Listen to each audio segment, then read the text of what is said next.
Japan में 2 रोज कबल आने वाले ज़िलज़िले से हलाकतों की तादाद बढ़कर 55 हो गई। जापान की वस्ती सूबे अशिकावा में 7.6 शिद्दत की ज़िलज़िले के बाद बड़े पैमाने पर तबाही फैल गई। मलबे तले दबे अफराद को निकालने के लिए रेस्क्यू की कार्रवाइयां जारी हैं। ज़िलज़िले के बाद से अब तक 150 से ज़ायद आफ्टर शॉक्स आ चुके हैं।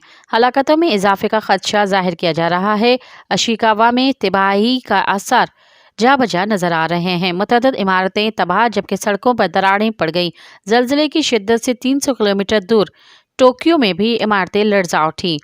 अशिकावा में सोनामी की तमाम वार्निंग्स वापस ले ली गई हैं। मज़ीद ख़बरनि ऐं तफ़सीलात लाइ विज़िट कयो असांजी वेबसाइट www.awamiNewsHD.com ऐं ॾिसंदा रहो अवामी न्यूज़ HD।